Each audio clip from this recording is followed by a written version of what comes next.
হাসিল করার জন্য এক মহান ইবাদতকে আল্লাহ রেখেছেন। ইসলামী শরীয়তের মৌলিক পাঁচটা স্তম্ভের একটা স্তম্ভের নাম হলো হজ। আল্লাহ রাব্বুল আলামিন এই গুরুত্বপূর্ণ ইবাদতটাকে এই জিলহজ মাসে রেখেছেন। এত গুরুত্বপূর্ণ একটা মাসকে আল্লাহ হজের জন্য নির্বাচন করেছেন। সেই হিসাবে এই মাসের কিছু ফজিলত, এই মাসের কিছু লাভ, এই মাসের কিছু বৈশিষ্ট্য থাকাটাই স্বাভাবিক, ঠিক কিনা? কোরআন এবং হাদিস পড়াশোনা করলে দেখা যায় আল্লাহ রাব্বুল আলামিন জিলহজ মাসের 10 তারিখ পর্যন্ত, 1 থেকে নিয়ে 10 তারিখ পর্যন্ত 10টা রজনী এবং 10টা দিবসের অনেক ফাজাইল, অনেক ফজিলতের কথা আলোচনা করেছেন। সেই আলোচনাকে সামনে রেখে কুরআনুল কারীমের একটা সূরার শুরু থেকে 2টা আয়াতে কারিমা তিলাওয়াত করেছি। হাদিস শরীফ থেকে ছোট্ট একটু হাদিসের অংশ তিলাওয়াত করেছি। সংক্ষিপ্ত সময়ে আমলের নিয়তে কিছু কথা বলা এবং আল্লাহ আমাদেরকে শোনার মতো মন মানসিকতা নিয়ে আমলের ইচ্ছায় শোনার তৌফিক দান করেন, বলে আমিন। আমিন। আল্লাহ রাব্বুল আলামিন মানব জাতির সুখ শান্তি আর সফলতা একমাত্র রেখেছেন আল্লাহর হুকুম আর নবীদের তরিকা মানার মধ্যে। আল্লাহর হুকুমটা জানানোর জন্য আল্লাহ রাব্বুল আলামিন 1 লক্ষ মতান্তরে 2,24,000 পয়গম্বর পৃথিবীতে পাঠিয়েছেন। এদের মধ্যে সর্বপ্রথম নবী হলেন হযরত আদম আলাইহিস সালাতু ওয়াস সালাম, আর সর্বশেষ দায়িত্বপ্রাপ্ত ব্যক্তি আর সমস্ত শ্রেষ্ঠ নবী হলেন সাইয়্যিদুল মুরসালিন রাহমাতাল লিল আলামিন মুহাম্মদুর রাসূলুল্লাহ সাল্লাল্লাহু আলাইহি ওয়াসাল্লাম। আল্লাহ রাব্বুল আলামিন মানব জাতিকে রাস্তা দেখানোর জন্য 1 লক্ষ মতান্তরে 2,24,000 শিক্ষক প্রেরণ করেছেন। এক একজন শিক্ষক দায়িত্ব পালন করেছেন দীর্ঘদিন পর্যন্ত। আস্তে আস্তে ছোট হইতে কমতে সর্বশেষ মুহাম্মদুর রাসূলুল্লাহ সাল্লাল্লাহু আলাইহি ওয়াসাল্লাম শেষ নবী। উনি সর্বশেষ দায়িত্ব নিয়ে এসেছেন পরে শ্রেষ্ঠত্ব সবার ঊর্ধ্বে। সুবহানাল্লাহ, সুবহানাল্লাহ। দুনিয়ার সিস্টেম প্রধান অতিথি আগে আসে না পরে আসে? প্রধান অতিথির নাম থাকে আগে, আসার সিরিয়াল থাকে সবাই পরে, ঠিক না? দুনিয়ার সিস্টেম এমনই।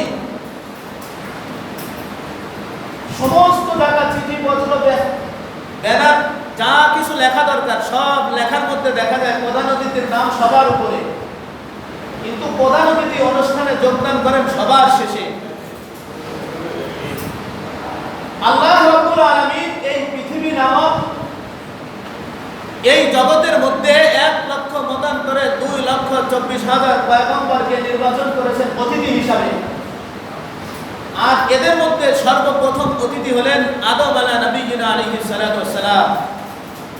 আর সর্বশেষ প্রধান অতিথির ভূমিকা নিয়ে পৃথিবীতে এসেছেন আমার নবী, আপনার নবী, বিশ্ব মানবতার নবী সাইয়্যিদুল মুরসালিন রাহমাতুল লিল আলামিন মুহাম্মদুর রাসূলুল্লাহ সাল্লাল্লাহু আলাইহি ওয়াসাল্লাম।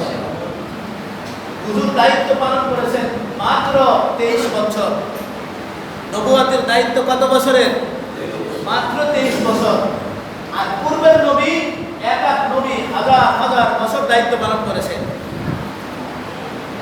আল্লাহ রাব্বুল আলামিন এই 23 বছর জিন্দেগিটাকে মূল্যায়ন করার জন্য ওই হাজার বছর আলাম নবীদের থেকে শ্রেষ্ঠত্ব দেওয়ার জন্য আল্লাহ রাব্বুল আলামিন এই উম্মতকে এই নবীর খাতিরে বিশেষ কিছু দিন, বিশেষ কিছু রাত, বিশেষ কিছু সময় দান করেছেন।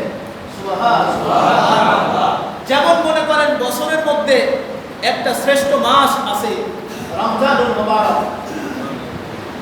অন্য নবীদের রোজা ছিল মাত্র 2 দিন, কোন নবীর রোজা ছিল 1 দিন, আর মুহাম্মদুর রাসূলুল্লাহর উম্মতের জন্য আল্লাহ রোজা ফরজ করেছেন পুরা 30 দিন। প্রত্যেক দিনের ইবাদত আল্লাহর নবী বলেন রমজান মাসে একবার সুবহানাল্লাহ বললে 70 বার বলার সওয়াব দান করা হবে। সুবহানাল্লাহ। রমজান মাসের এক মাস ইবাদত করলে তার আমলনামায় 70 দিয়ে গুণ দিলে 70 মাস সমান। এর ভিতরে আবার একটা শ্রেষ্ঠ রজনী রেখেছেন। এক রজনী যদি কেউ ইবাদত করে আল্লাহ তার আমলনামায় 1000 মাস ইবাদত করার সওয়াব দান করেন। সুবহানাল্লাহ। হিসাব করে দেখা গেছে 1000 মাসের হিসাব হয় 83 বছর 4 মাস। এক রাতের ইবাদত 83 বছর 4 মাস ইবাদত করলে যেই পরিমাণ হইতো মুহাম্মদুর রাসূলুল্লাহর ইজ্জত রক্ষার জন্য তার উম্মতকে আল্লাহ রাব্বুল আলামিন এক রাতের ইবাদতে 83 বছর 4 মাস ইবাদত করার সমান সওয়াব দান করবেন। সুবহানাল্লাহ। এই ধারাবাহিকতায় আল্লাহ রাব্বুল আলামিন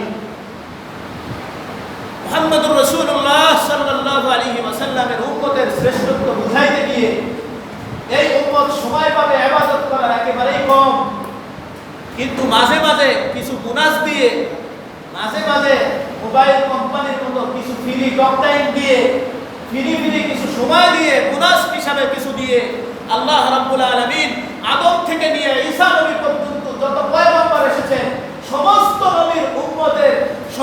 নবীর উম্মতের উপরে আমাদেরকে শ্রেষ্ঠত্ব দেওয়ার জন্য, সমস্ত নবীদের উপরে আমাদের নবীর শ্রেষ্ঠত্ব দেওয়ার জন্য আল্লাহ বিশেষ বিশেষ কিছু দিন রাতকে এই নবীর উম্মতের জন্য রিজার্ভ আর বোনাস হিসেবে দান করেছেন। এই ধারাবাহিকতায় জিলহজ মাসের 10 দিন, এই জিলহজ মাসের 10 দিনও এই ফজিলতপূর্ণ দিবসের মধ্যে রয়েছে। হাদিস শরীফে বিশ্বনবী সাল্লাল্লাহু আলাইহি ওয়াসাল্লাম বলেন আল্লাহ রাব্বুল আলামিন জিলহজ মাসকে কেন্দ্র করে ইসলামী বুনিয়াদের মৌলিক 5টি স্তম্ভের একটা স্তম্ভ রেখেছেন হজ। কোন মানুষ যদি হজ করার পূর্বে যেই মানুষটা জিরো ছিল ওই মানুষটা যখন বাইতুল্লাহ গিয়ে হাজিরা দিয়ে ফিরে আসে আল্লাহর আদালতে ওই মানুষটাকে আল্লাহ রাব্বুল আলামিন হিরো বানায় দেয়। যেই মানুষটা জাহান্নামে যাওয়ার উপক্রম হয়ে গিয়েছিল, নাফরমানি করতে করতে করতে করতে একেবারে জাহান্নামের দ্বার প্রান্তে চলে গিয়েছিল, ওই মানুষটা যদি বাইতুল্লাহ গিয়া আল্লাহর আদালতে হাজিরা দিয়া যদি খাঁটি দিলে তওবা করে আসতে পারে, আল্লাহ রাব্বুল আলামিন বলেন ওই মানুষটার প্রতি আমি আল্লাহ এত রাজি হই, এত খুশি হই, ওই মানুষটার প্রতিদান আমি আল্লাহ জান্নাত ছাড়া কিছু নাই। সুবহানাল্লাহ। যদি খাঁটি দিলে বান্দা তওবা করে যদি হজ করে আসতে পারে, আল্লাহ রাব্বুল আলামিন বলেন ওই মানুষটার প্রতিদান আমি জান্নাত রেখে দিয়েছি। সুবহানাল্লাহ।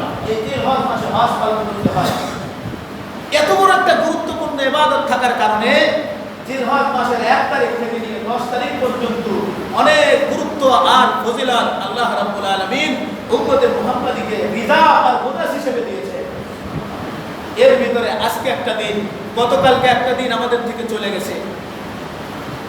আল্লাহ রাসূল সাল্লাল্লাহু আলাইহি ওয়াসাল্লাম বলেন এই জিলহজ মাসের প্রত্যেকটা রজনী যদি কোনো উম্মত যদি রোজা রাখে আল্লাহ রাব্বুল আলামিন রমজানের মুবারকে রোজা রাখলে যেই পরিমাণ সওয়াব হইত জিলহজ মাসের দিনের বেলায় রোজা রাখার দ্বারা প্রত্যেকটা রোজার বিনিময়ে রমজানুল মুবারকের পুরা মাস রোজা রাখলে যেই পরিমাণ সওয়াব হইত একটা রোজার মধ্যে আল্লাহ তাআলা আমলনামায় ওই পরিমাণ নেকি লিখে দেয়।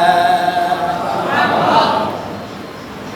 এর বিপরীতে রাখলো আল্লাহর নবী, বিশ্ব নবী, রহমতের নবী, মায়ার নবী, দয়ার নবী মুহাম্মদুর রাসূলুল্লাহ সাল্লাল্লাহু আলাইহি ওয়াসাল্লাম বলেন এই জিলহজ মাসের 1 তারিখ থেকে নিয়ে 10 তারিখ পর্যন্ত প্রত্যেকটা রজনীতে কোন উম্মত যদি ইবাদত করে কাটাইতে পারে, রমজানুল মুবারক একটা রজনী আল্লাহ রেখেছে, ওই এক রজনী যদি ইবাদত করে তার আমলনামায় 83 বছর 4 মাস ইবাদত করার সওয়াব লেখা হয়। ওই রজনীটাকে আমরা বলে থাকি শবে কদর।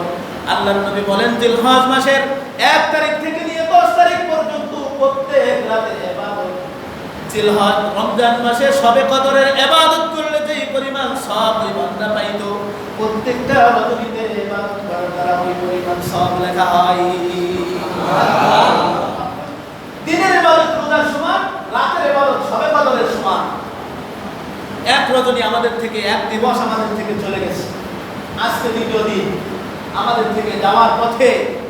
জানি না আমরা কে কতটুকু ইবাদতের মাধ্যমে এই দিবসগুলোকে বিদায় দিচ্ছি।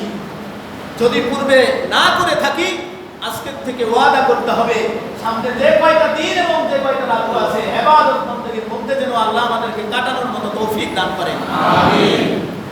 আল্লাহর পয়গম্বর যখন এই জিলহজ মাসের দিবসগুলোর ফজিলত বর্ণনা করতেছিলেন, আল্লাহর নবীর সাহাবী প্রশ্ন করলেন, ওগো আল্লাহর পয়গম্বর মুহাম্মদুর রাসূলুল্লাহ সাল্লাল্লাহু আলাইহি ওয়াসাল্লাম, আপনি যেভাবে জিলহজ মাসের দিন আর রাতের ফজিলত বর্ণনা করতেছেন, যদি কোনো মানুষ আল্লাহর দ্বীন প্রতিষ্ঠা করার জন্য যদি জিহাদের ময়দানে চলে যায়, জিহাদের ময়দানে গিয়ে যদি দিনের বেলায় সে শত্রু বাহিনীর মোকাবেলা করতে থাকে আর রাতের বেলা যদি যায় নামাজ পড়ায় আল্লাহর কুদরতি কদমে সিজদা দেয়, ওই মুজাহিদের চেয়েও বেশি নাকি?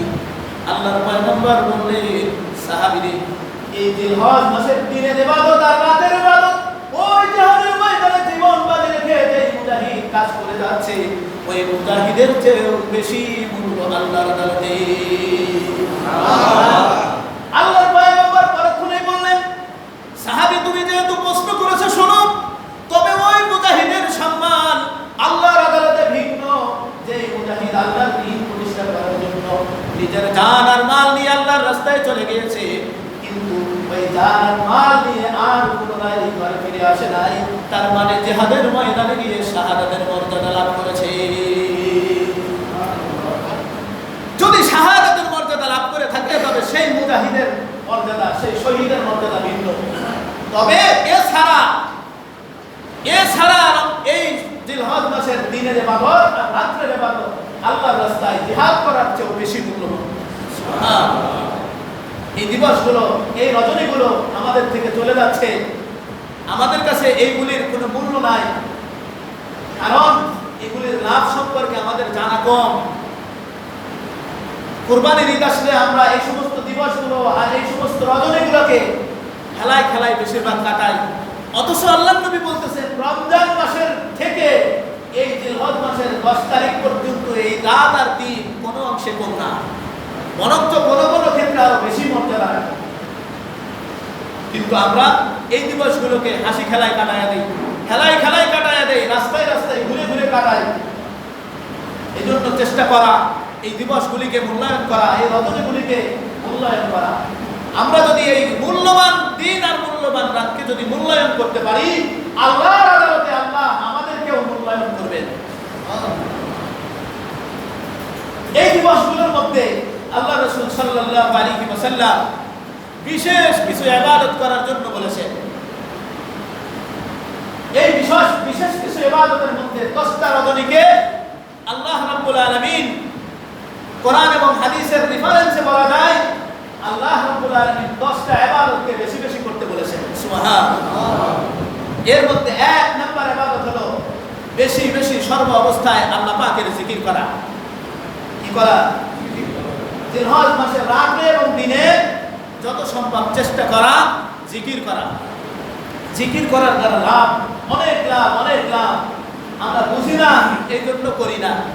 অথচ আল্লাহর নবী দৃষ্টান্ত দিয়েছেন, যেই দিলে জিকির নাই ওই দিন মুর্দা, আর যেই দিলে জিকির আছে ওই দিন জিন্দা। একটা মরা মানুষের কি দাম আছে?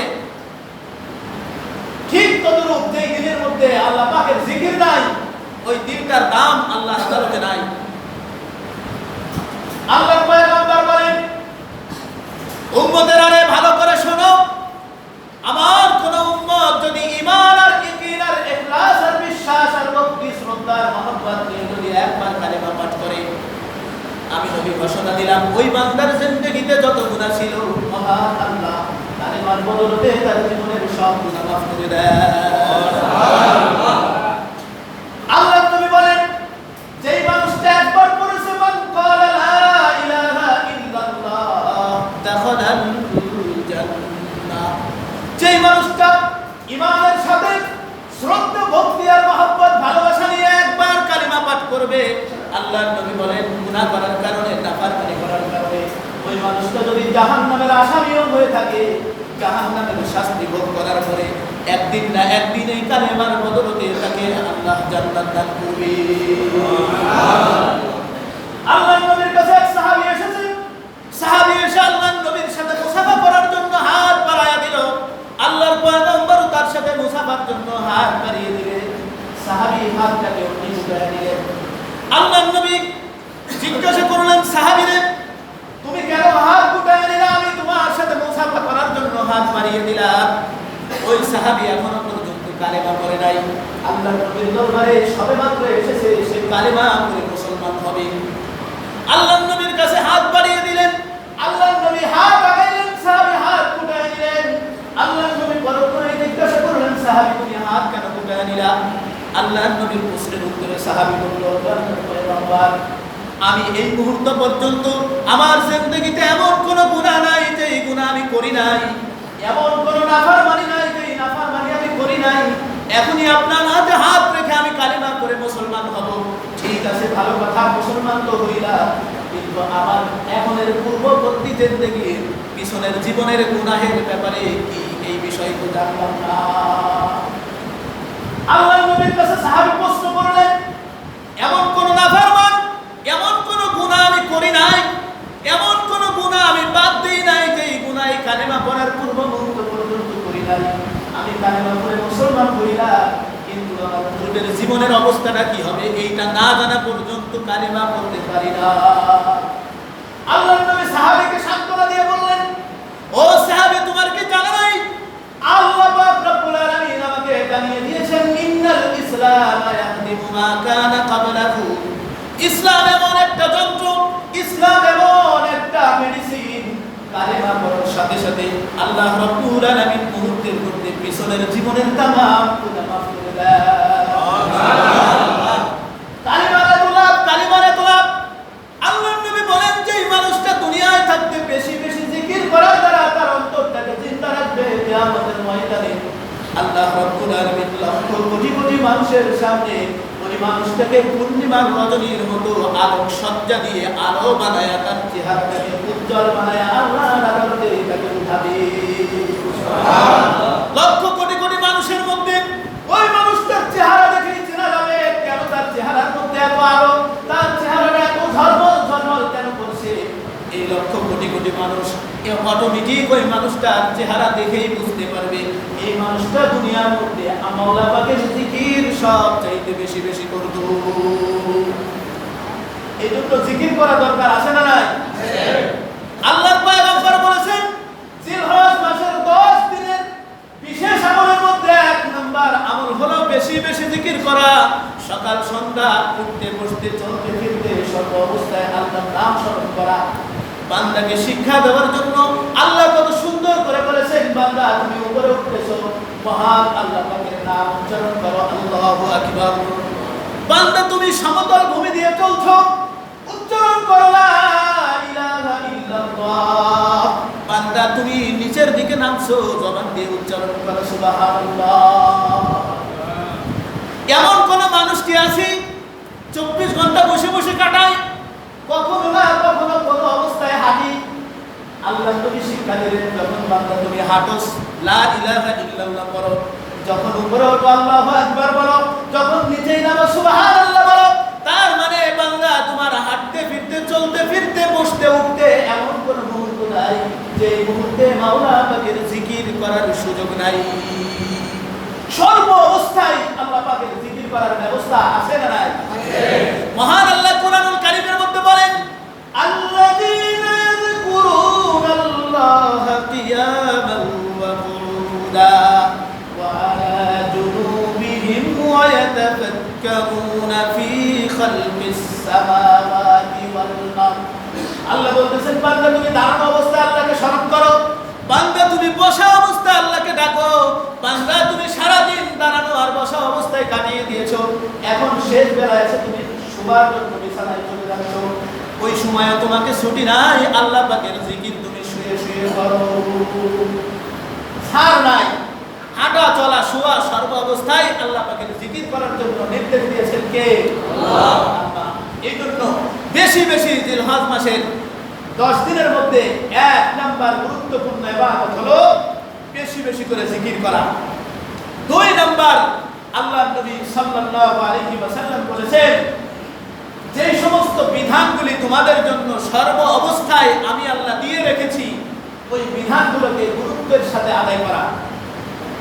শুধু এই জিলহজ মাসের 10 তারিখ ছাড়াও সারা বছর যে বিধান তোমাদের উপর আমার পক্ষ থেকে আরোপিত হয়েছে, ওই বিধানগুলোকে গুরুত্ব দিয়ে আদায় করা।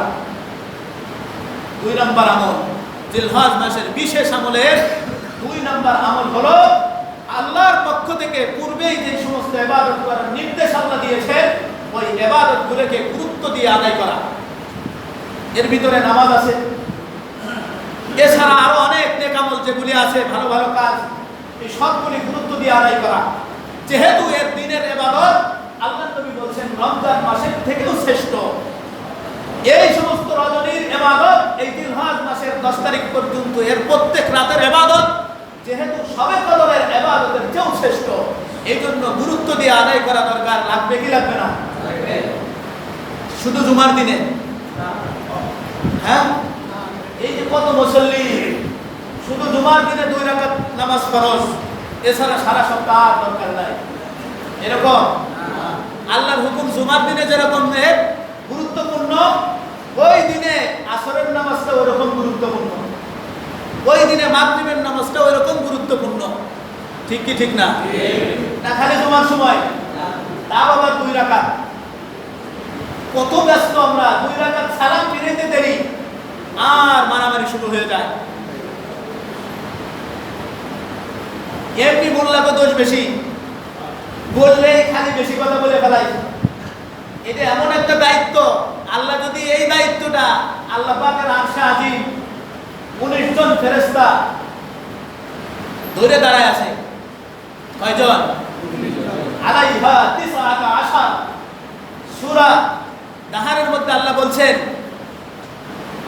সূরা মুদ্দাসসিরের এক আয়াতে আল্লাহ বলছেন আলাইহা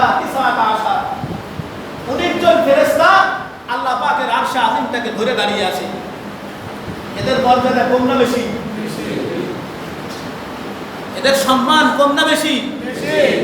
আমার মনে হয় এই 19 জন ফেরেশতাকে একজন আইনে যদি এখানে ইমামতির দায়িত্ব দেয়, তারপরেও কিছু কিছু মানুষ বলবে এই ইমাম সাহেব ভালো না। ঠিক কি ঠিক না? এরপরেও কিছু মানুষ বলবে এই ইমাম চলবে না। এটা এমন একটা দায়িত্ব, আসমান থেকে আরশে আজিম বহনকারী ফেরেশতাও যদি এই দায়িত্ব পালন করে, তারপরেও কিছু মানুষের পছন্দ হবে না। আর আমরা তো সাধারণ ল্যাবরা সাবরা মানুষ, পছন্দ না হওয়াটাই স্বাভাবিক। কিন্তু দুঃখজনক হলেও বলতে বাধ্য, আল্লাহ রাব্বুল আলামিন সারা সপ্তাহ জোহরের 4 রাকাত নামাজ ফরজ নামাজ, এই নামাজটাকে আল্লাহ 2 রাকাত বানায় দিলেন। আর 2 রাকাত কোথায় গেল? 4 রাকাত ছিল না, 2 রাকাত কোথায় গেল? আজকে পড়লাম ফতোয়া রাহমানিয়ার মধ্যে লেখছে, যেই মানুষগুলো জুমার দিনে সুন্নত নামাজ পড়া ব্যতি রেখে চলে যাবে, ওই মানুষগুলোকে সাইজ করা, ওই মানুষগুলোকে শাসানো, ওই মানুষগুলোর ব্যাপারে প্রতিবাদ করা কর্তৃপক্ষের দায়িত্ব। কোন মানুষ সুন্নাত না পড়ে মসজিদ থেকে যেতে পারবে না। এত গুরুত্বপূর্ণ সুন্নাত জুমার দিনে। কিন্তু দুঃখজনক হলো বাস্তব, এতবার বলার পরেও সালাম ফিরাইতে দেরি, দোয়াটা করার পর্যন্ত সময় নাই। আপনি যদি এতই ব্যস্ত থাকেন, আপনার ব্যস্ততা নিয়েই থাকেন, আল্লাহর আদালতে আসার দরকার নেই। আপনি আসছেন কোথায়, হাজিরা দিলেন কোথায়, এই অনুভূতি যদি ভিতরে না থাকে, কি নামাজ পড়লেন? কথা প্রসঙ্গে আরেকটা কথা বলেই ফেলাই, রাইখের লাভ কি? এই যে যারা মিষ্টির টুকরাগুলো নিয়ে আসেন, এই 3 বছরের ভিতরে কেউ কিন্তু এই কথা বলে নাই, হুজুর এই সমস্যার কারণে তবার ওখান ছিল দোয়া করেন, হয়তো হুজুরের টাকা দেওয়া লাগতো, এই দরে হয়তো কয় না, বা অন্য কোনো উদ্দেশ্য থাকতে পারে। এখন আল্লাহ মালুম, আল্লাহ ভালো জানে কি কারণে দেয়। যদি এই মিষ্টিটা মান্যতের হয়ে থাকে তাহলে মাসালা একটা, আর যদি এটা কোনো খুশি, কোনো দুনিয়াবি কোনো কারণে দিয়ে থাকে তাহলে মাসালা আরেকটা। কথা প্রসঙ্গে আসলো, ভালো করে লক্ষ্য করে শুনেন। যদি মান্যত হয়ে থাকে, যাকাত ফিতরা সদকা যারা খাইতে পারে, এই মানুষ ছাড়া দ্বিতীয় কেউ এই মিষ্টি খেতে পারবে না। বুঝতে পারছেন? আর যদি মনে করেন, কথা বলেন না, শুনেন ভালো করে, আর যদি এই মিষ্টিটা মনে করেন আমি একটা দোকান দিছি, এই দোকান উপলক্ষে আমি মিষ্টি এনে দিলাম, এই মিষ্টি মারামারি খায়া করে যদি খায় তারপরেও যায়। আমার ছেলের বিয়ে, মেয়ের বিয়ে, দুনিয়াতে আমি একটা গাড়ি কিনছি, আমি একটা বাড়ি করছি, এই উপলক্ষে যদি খুশি হয়ে কেউ মিষ্টি দেয়, এই মিষ্টি কারাকারি আর আওয়াজ করে যদিও খায় তারপরেও যায়। কিন্তু তারপরেও তো ভদ্রতার খিলাফ, মসজিদের ভিতরে চিল্লাপাল্লা করা যাবে না। কিন্তু দুঃখজনক হলেও প্রত্যেক জুমাই বড় আশ্চর্য লাগে, আমরা দুইজন মানুষ, ঠিক আছে আপনারা আমাদেরকে থাকার জায়গা দিয়েছেন, খাবার জায়গা দিয়েছেন, বেতন দিয়ে রাখছেন, না রাখলে চলে যাইতাম, কিন্তু আপনারা তো মিষ্টি খাইয়ে মারামারি করে মিষ্টি ধুয়ে চলে যান, পরবর্তীতে এটা পরিষ্কার আমরা করি, কিন্তু তারপর আমরা তো মানুষ। আল্লাহর ঘর ময়লা করার অধিকার কারো আছে? এক নাম্বার, যদি এটা মান্যতের হয় ওই শ্রেণীর মানুষ খাবেন না। এর দ্বারা কিতাবের মধ্যে আসছে তার ঈমানের নূর নষ্ট হয়ে যায়, ওই মানুষটা নেক আমলের কোনো স্বাদ পাবে না, ওই মানুষটার জন্য এইটা খাওয়া হারাম। এখন যারা দিতেছেন কোন উদ্দেশ্যে দিতেছেন আপনি ভালো জানেন। আপনার মিষ্টিটা যদি মান্যতের হয়ে থাকে তো আপনি গরিব দুঃখী মেহরবানি করে মসজিদে না এনে, সমাজে অনেক অসহায় মানুষ আছে তাদেরকে বন্টন করে দিয়ে আপনি নিজেও বাঁচলেন, আমাকেও বাঁচালেন। অনেক সময় দেখা যায় মহব্বত করে ইমাম সাহেবকেও দিয়ে আসে, ওইটা তো আমিও খাই, তো কিসের মিষ্টি খেলাম আমারও তো বলে নাই। এই জন্য মেহরবানি করে কথা দুইটা মনে রাখবেন। আর এইটা নিয়ে দ্বিতীয়বার জন্য বলতে না হয় যে চিল্লেন না। গত জুমায় অনেকক্ষণ চিল্লা পাল্লা করছি, তারপরেও দেখি দুই হাতে নিতেছে। কেমন চরিত্র হলো? জীবনে খান নাই? এটা যদি বরকত মনে করে খান তো খান, আপনি নিচেন আরেকজনকে সুযোগ করে দেন, সেও নিন। আপনি দুই হাতে উঠাইতেছেন, আরেক ব্যক্তি তো না নিয়েই চলে গেল, তা আপনি তো জুলুম করলেন, অন্যায় করলেন। সবকিছুর পরেও মেহরবানি করে মসজিদ, আল্লাহর ঘর আদব রক্ষা করার চেষ্টা করবো ইনশাআল্লাহ। আল্লাহ আমাদেরকে বুঝবার মতো তৌফিক দান করেন।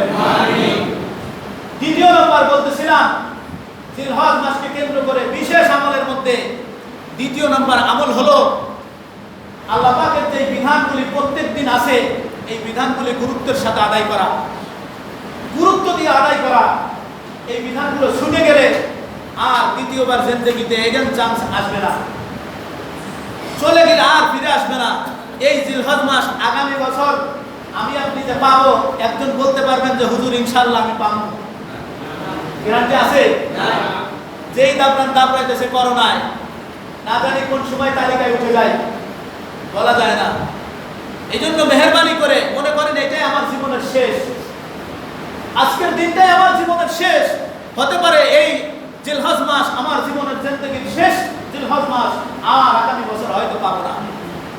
এটা মনে করে মেহরবানি করে গুরুত্ব দেওয়ার চেষ্টা করবো তো ইনশাআল্লাহ। তিন নাম্বার, আল্লাহর নবী বলেন জিলহজ মাসের প্রথম 10 তারিখ পর্যন্ত যেই মানুষগুলি গুরুত্ব দিয়ে নিজের জীবনের গুনাহগুলোকে ছেড়ে দেওয়ার চেষ্টা করবে, গুনাহগুলোকে ছেড়ে দেওয়ার জন্য চেষ্টা করবে, আল্লাহর নবী বলেন ওই মানুষটার জীবনের तमाम গুনাহগুলো মাফ করে দেওয়া হবে। সুবহানাল্লাহ। আল্লাহর নবীর সাহাবী হযরত আবু হুরায়রা রাদিয়াল্লাহু তাআলা আনহু, ওনার কোনো ঘর ছিল না, বাড়ি ছিল না, আসহাবে সুফফা ছিল ওনার ঠিকানা। 24টা ঘন্টা আসহাবে সুফফার মধ্যে পড়ে থাকতেন। আল্লাহর নবীর এই সাহাবী ক্ষুধার যন্ত্রণায় মাটির মধ্যে গড়াগড়ি করত, আর মানুষেরা মনে করত আবু হুরায়রার মৃত্যুরোগ হয়েছে। এইটা মনে করে আবু হুরায়রা নাকের সামনে চামড়া ধরতো, হুঁশ ফিরে আসতো। হুঁশ ফিরে আসার পরে আবু হুরায়রা বলতো, ও মানুষেরা তোমরা কি মনে করছো আমি অসুস্থ? না না, আমি অসুস্থ না। এই আসহাবে সুফফার মধ্যে আজ কয়েকদিন পর্যন্ত আমার পেটে কোনো খাবার নাই, ক্ষুধার যন্ত্রণায় পড়ে আছি, তোমরা মনে করতেছো আমি অসুস্থ? না, আসহাবে সুফফা আল্লাহর নবীর দরবারে খাবার না আসলে আমার কপালে খাবার জোটে না, আজ কয়েকদিন যাবত না খেয়ে আছি। এই সাহাবী আল্লাহর নবীর দরবারে থাইকা এত হাদিস শিখছে, এত হাদিস শিখছে, সিয়াসিত্তার এমন কোন কিতাব নাই যে কিতাবে আবু হুরায়রার থেকে বর্ণিত হাদিস নাই। সবচেয়ে বেশি হাদিস আবু হুরায়রা রাদিয়াল্লাহু তাআলা থেকে বর্ণিত হয়েছে। এই আবু হুরায়রাকে আল্লাহর নবী নসিহত করতেছেন, হাত ধইরা আল্লাহর নবী নসিহত করতেছেন, আবু হুরায়রা ইত্তাবিল মাহারিমা তাকুন আবাদান নাস। ও আবু হুরায়রা, আমি তোমাকে উপদেশ দিচ্ছি, নসিহত করছি, ভালো করে শোনো। একটা মাত্র নসিহত আমি তোমাকে করছি, যদি তুমি তোমার জীবনে গুনাহ ছেড়ে দিতে পারো, একটা মাত্র উপদেশ আমি তোমার হাত ধরে নসিহত করছি রে আবু হুরায়রা, গুনাহ যদি তুমি ছেড়ে দিতে পারো, দুনিয়ার জিন্দেগিটা আল্লাহ তোমাকে আল্লাহর ওলি বানায়া দিবে। সুবহানাল্লাহ। গুনাহ যদি খালি ছাড়তে পারো, নেক আমল করো আর না করো, এটার কথা বলে নাই। তার মানে কি, যেই লোকটা গুনাহ ছাড়বে ওই লোকটা কি ঘুমাই কাটাবে? যেই মানুষটা গুনাহ করবে না ওই মানুষটা কি বসে থাকবে? তার মানে ওই মানুষটা নেক আমল করবে। এই জন্য আল্লাহর নবী একটা কথা বলছেন, ইত্তাবিল মাহারিমা তাকুন আ'বুদান নাস। আবু হুরায়রা, হারাম ছেড়ে দাও, আল্লাহ তোমাকে আল্লাহর ওলি বানায়া দিবে। সুবহানাল্লাহ। হুজুর বলছেন, জিলহজ মাসকে কেন্দ্র করে গুনাহকে একেবারে ছাড়ার জন্য সর্বোচ্চ চেষ্টা করা। যেই গুনাহ করছি আল্লাহ আর জীবনে করব না, অন্যায় করেছি আল্লাহ, নাফরমানি করেছি, শয়তানের ধোঁকায় বুঝি নাই, না বুঝে করেছি আল্লাহ, তুমি মেহেরবানি করে এই বরকতপূর্ণ দিবসে আমাকে মাফ করে দাও। আল্লাহর নবী বলেন, কোন মানুষ যদি খাঁটি দিলে তওবা করতে পারে, আল্লাহ রাব্বুল আলামিন ওই মানুষটার জীবনের অবস্থাটা এমন বানায়া দেয়, ওই মানুষটা যেন তওবা করার পরে আর জীবনে কোনো গুনাহই করে নাই। আত-তাইবু মিনাল যামবি কামান লা যামবা লাহু। যেই মানুষটা গুনাহ খাতার জন্য তওবা করলো, তওবা করার পরে ওই মানুষটার আমলনামা এমন হলো যেন ওই মানুষটা তার জীবনে কোনো গুনাহ করে নাই। তার মানে তওবা করার পরে মানুষটার জীবনটাকে একেবারে আল্লাহ মাসুম বানায়া দেয়। তওবা মানে কি? আস্তাগফিরুল্লাহ আস্তাগফিরুল্লাহ। এটা আসে না, অনেক মানুষ এরকম তওবা করে, আস্তাগফিরুল্লাহ আস্তাগফিরুল্লাহ, এই পাশে এক থাবো এই পাশে এক থাবো, এইটার নাম তওবা না। যেই নাফরমানি আমার দ্বারা হয়ে গেছে, ভবিষ্যতে আর ওই নাফরমানি না করার ব্যাপারে আল্লাহর সাথে ওয়াদা করা, এইটার নাম তওবা। সকাল সন্ধ্যা করতেছি আর আস্তাগফিরুল্লাহ করতেছি, এইটার নাম তওবা না। আস্তাগফিরুল্লাহ একটা তাসবিহ মাত্র, আস্তাগফিরুল্লাহ একটা জিকির মাত্র, আস্তাগফিরুল্লাহর নাম তওবা না। তওবার নাম হলো তাওবা ইয়াতুবু তাওবাতান। যেটা তুমি করে ফেলেছো ওইটা আর ভবিষ্যতে না করার ব্যাপারে অঙ্গীকার করার নাম তওবা। বুঝতে কি?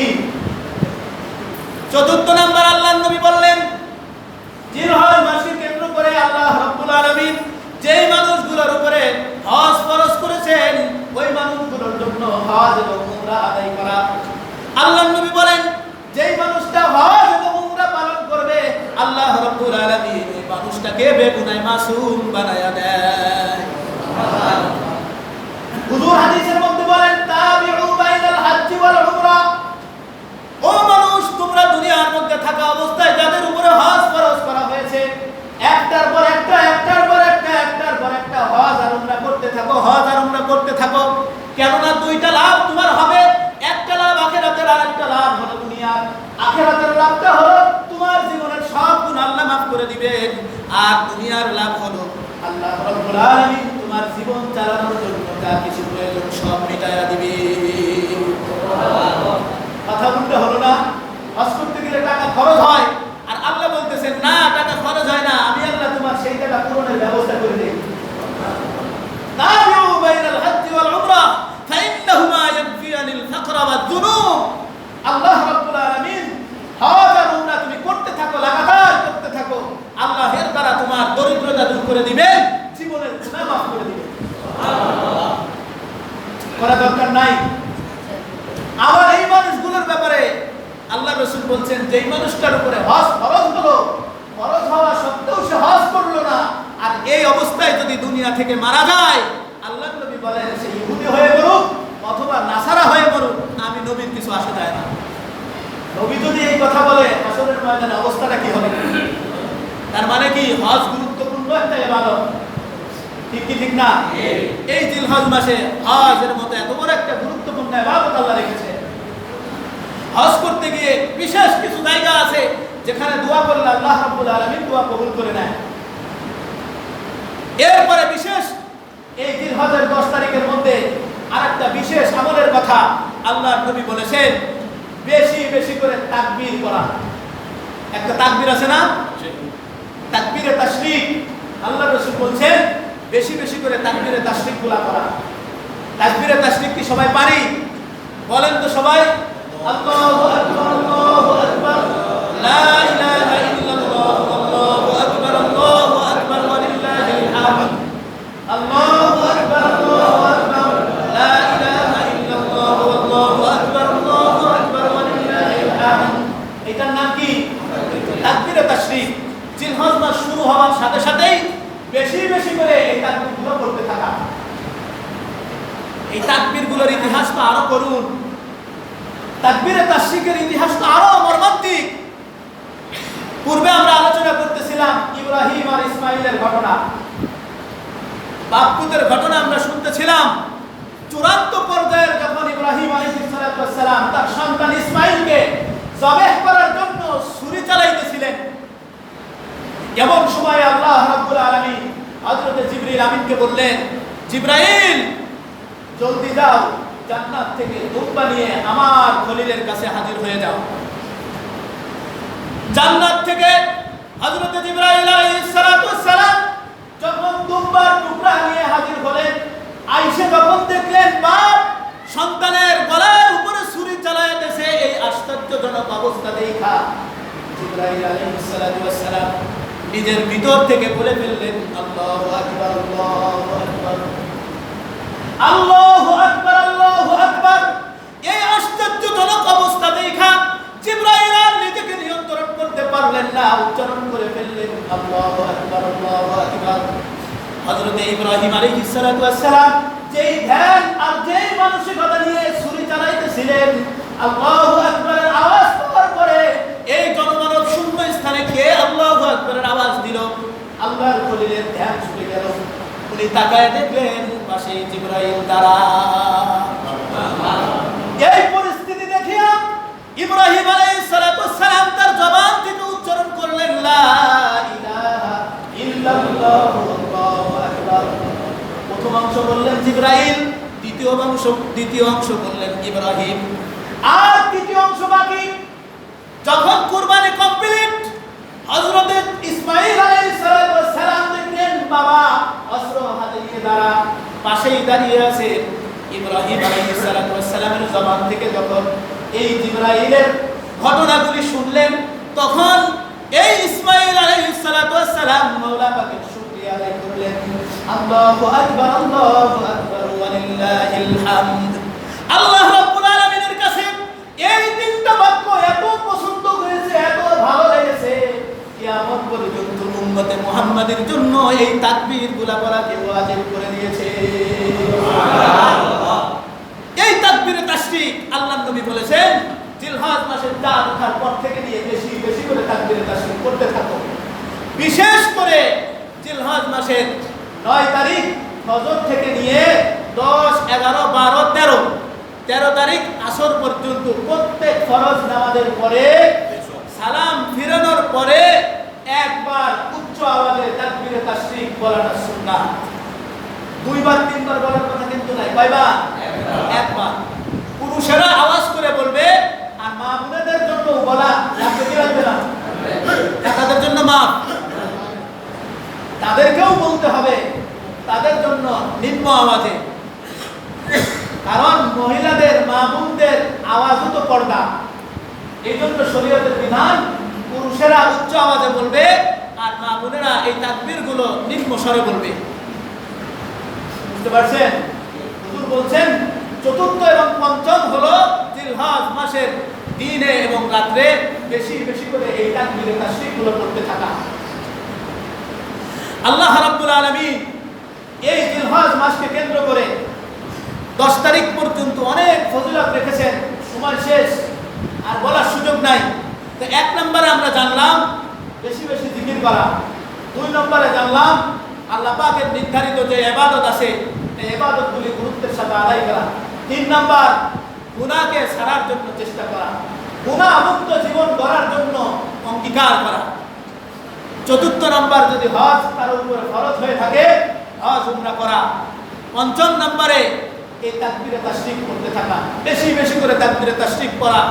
ষষ্ঠ নম্বর, বিশেষ করে জিলহজ মাসের 9, 10, 11, 12, 13 তারিখ আসর পর্যন্ত প্রত্যেক ফরজ নামাজের পরে এই তাকবীরগুলো বলা একেবারে গুরুত্বপূর্ণ ইবাদত, একেবারে গুরুত্বপূর্ণ ইবাদত। সর্বশেষ 10 নাম্বার, আজকে দুইটা বাধ্য দিলাম, সময় নাই। সর্বশেষ 10 নাম্বার যে গুরুত্বপূর্ণ বিষয়টা আল্লাহর নবী বলেছেন, 9 তারিখ আরাফার দিবসে রোজা রাখা। কি রাখা? আরাফার দিবসে রোজা রাখা। প্রত্যেক দিন যদি কেউ পারেন পুরো 10 দিন রোজা রাখবেন, অসুবিধা নাই। কিন্তু বিশেষ করে আল্লাহর নবী বলেছেন, ইন্নী আহতাসিবু আলাল্লাহ আই ইউকাফিরু সানাতাল্লাযী ক্বাবলাহু ওয়াস সানাতাল্লাযী বা'দাহু। আল্লাহর নবী বলেন, আরাফার দিবসের রোজা আমি আল্লাহ পাকের কাছে আশাবাদী, যেই মানুষটা রাখবে আল্লাহ তার জীবনের 1 বছর পূর্বের, 1 বছর পরের, মোট 2 বছরের জীবনের গুনাহ খাতা আল্লাহ মাফ করে দিবেন। সুবহানাল্লাহ। এজন্য চেষ্টা করব। আজকে 2 দিন চলছে, 9 তারিখ। আরাফার দিন কয় তারিখে হয়? 9 তারিখে, আগামী শুক্রবার। আলহামদুলিল্লাহ, বলেন না আলহামদুলিল্লাহ। আল্লাহ পাকের দরবারে লাখো কোটি শুকরিয়া। জুমার দিনতে এমনি ফজিলতপূর্ণ, আল্লাহ রাব্বুল আলামিন আবার জুমার দিনে আরাফার দিবসের ব্যবস্থা করে দিয়েছেন। আল্লাহু আকবার। আরাফা যে আল্লাহর পক্ষ থেকে কেমন নিয়ামত, এটা যেই মানুষগুলো আরাফার ময়দানে না গেছে তাদেরকে বোঝানো যাবে না। আমি নিজেও বুঝি না, কিভাবে আপনাদেরকে বোঝাবো? কারণ এটা চোখে দেখে বুঝতে হবে, এটা বোঝানো ভাষা দিয়ে বোঝানোর জিনিস না। আরাফার ময়দানে না গেলে বোঝা যাবে না আরাফার দিন কি জিনিস।